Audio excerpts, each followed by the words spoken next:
लगेगा भंते जी? नहीं, मुझे बुरा क्यों लगेगा? जिसने बुद्ध को जान लिया तो उसे तो बुरा ही नहीं लग सकता। हाँ, जिसने बुद्ध को नहीं जाना तो उनको शायद बुरा लगे, क्योंकि बुद्ध के अस्तित्व को समझना या बुद्धत्व को समझना एक अपनी बहुत बड़ी परख है। शास्त्रों को मात्र पढ़ लेना, साहित्य को पढ़ लेना बुद्ध को नहीं समझा जा सकता जब तक मनुष्य स्वयं को नहीं पढ़ेगा, खुद को नहीं समझेगा। जैसे उसी फिल्म के उस एक सीन को लेके एक कहानी मुझे याद आती है। एक कहानी है, भारत के एक बहुत श्रेष्ठ भिक्षु हुए और उनको निमंत्रण मिला जापान से।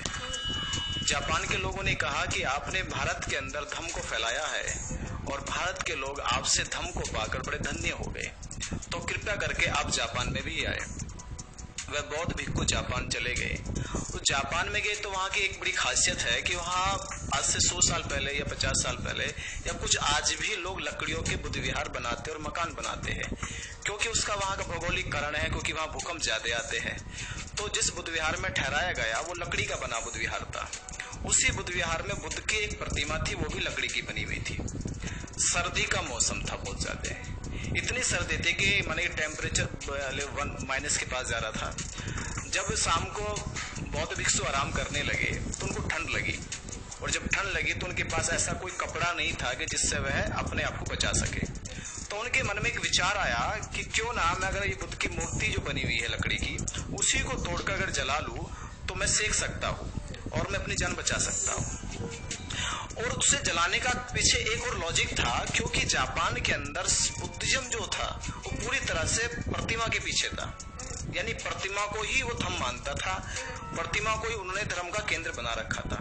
तो भिक्षु के दिमाग में ये भी आया कि हो सकता है मैं इसके माध्यम से सामाजिक संदेश भी दे दूं। तो उन्होंने वही किया और बुद्ध की प्रतिमा को तोड़ा और उसे जला दिया। जलाने की बात तपते रहे, ऐसे सुबेरा हो गया।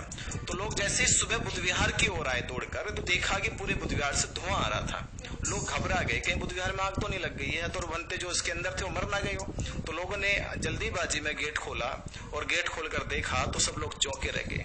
सब चौंक के ऐसे बोले कि उनको दिमाग में ये कुछ सोच नहीं रहा था क्या करे, क्योंकि भंते जी आराम से बैठे थे, अगर बुद्ध की मूर्ति वहां दिखाई नहीं दे रही थी। तो कुछ लोगों की नजर पड़ी कि बुद्ध की मूर्ति जो है उन्होंने तोड़ दी है, काट दी है, उसको जला दिया है। लोग एकदम आग बबूला हो गए, गुस्से में हो गए एकदम। दौड़कर वापस घर में जाते और लाठी डंडा लेकर आते, कहने लगे ये भंते तो पागल लगा, इसको तो मारेगा भाई, इन्होंने तो धर्म भ्रष्ट कर दिया, इन्होंने तो बुद्ध को ही जला डाला। सब लोग गुस्से में आए और गुस्से में आके उन्होंने भंते जी को बाहर बुलाया और भंते जी कहा कि अब आपको तो मृत्युदंड मिलेगा, क्योंकि आपने तो बुद्ध को जला दिया है, आपने बुद्ध की मतलब कि उसके बुद्ध के अस्तित्व को जला दिया है। अब भंते ने कहा भाई ऐसा तो मैंने कोई बड़ा अपराध नहीं किया है। ये बात राजा के पास गई, राजा ने पंचायत बुलाई और पंचायत में पूरी समाज की बात सुनी। तो समाज बार बार रट लगा रहा था, जैसे अभी सीन पर रट लगा रहा था कि उसने गलत करा, ऐसे पूरा समाज रट लगा रहा था कि भंते जी ने बुद्ध को जला दिया, भंते जी ने बुद्ध को जला दिया, भंते जी ने बुद्ध को जला दिया। अब राजा ने उस पक्ष की तो बात सुनी। अब राजा ने जो है भंते जी से भी कहा कि आप भी अपना पक्ष रखो। तो भंते जी ने कहा कि मेरा पक्ष तो इनकी अज्ञानता से परे है, इनकी अज्ञानता से परे है, मेरा पक्ष इनकी अज्ञानता में है ही नहीं बिल्कुल, क्योंकि ये बार बार कह रहे मैंने बुद्ध को जला दिया। तो क्या इनमें से कोई ये व्यक्ति सिद्ध कर सकता है कि बुद्ध कहाँ है? क्या कोई सिद्ध करेगा बुद्ध कहाँ है? अगर लकड़ी की उस प्रतिमा में बुद्ध थे तो फिर तो जितनी प्रतिमा बनेगी सब में बुद्ध है, फिर इस पे इतना ये हाउल्ला क्यों कर रहे? अभी बुलाओ किसी लकड़ी के कारीगर को, लकड़ी कटवाओ, बुद्ध बनवा दो, एक नहीं 10 बनवा दो, 100 बुद्ध बनवा दो। भाई एक जलाया तो लो मैं लकड़ी लाके मैं स्वयं दे दूंगा, अगर बुद्ध लकड़ी में ही थे तो लकड़ी मेरे से ले जाओ और 10 बुद्ध बनवा लो, फिर तो संतुष्टि हो जाएगी। उन्होंने कहा कि नहीं, बुद्ध लकड़ी में तो नहीं है। उन्होंने कहा फिर बुद्ध कहाँ है? कहने बुद्ध तो हमारी सोच में है। फिर वहीं से एक व्यक्ति विद्वान बोल भी गया कि बुद्ध तो हमारी सोच में है। बोले सोच में, और सोच किस में है? कहले इंसानों में है। तो मैं कौन हूँ? भंते जी ने कहा मैं कौन हूँ? कहले अब इंसान है। तो जब मैं इंसान हूँ और धम्म का पालन करता हूँ, धम्म सिखाता हूँ, तो बुद्ध मेरे में होगी? बोले जी आप में होगी। तो भंते जी ने कहा कि मुझे रात के 12 बजे 1 बजे ठंड लगी थी और बुद्ध मेरे अंदर थे।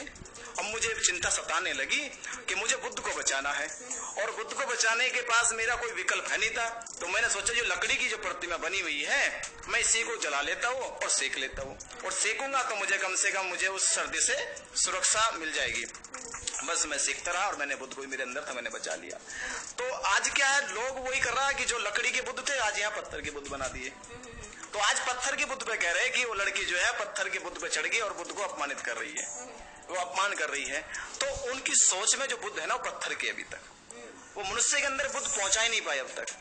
बुद्ध ने तो इंसानों के अंदर बुद्ध स्थापित करा है और हम बुद्ध को स्थापित कर रहे पत्थरों में और लकड़ी की मूर्तियों में। ये इतना अंतर पड़ गया। तो इस तरह के बुद्ध मानने वाले लोग या ऐसी तरह के बुद्ध के पीछे चलने वाले लोग हमेशा अपने जीवन को, वो कहते नहीं कि हिंदू की यहाँ कथा है कि वो नरक को जा रहा है, या मुस्लिम कहते हैं कि ये तो जहन्नुम में जा रहा है। तो मैं कहूंगा कि उन्हीं सबसे मैं अलंकित करूंगा ने कि लोग बुद्ध की ओर नहीं जा रहे, ये उसी रास्ते पे जा रहे, क्योंकि बुद्ध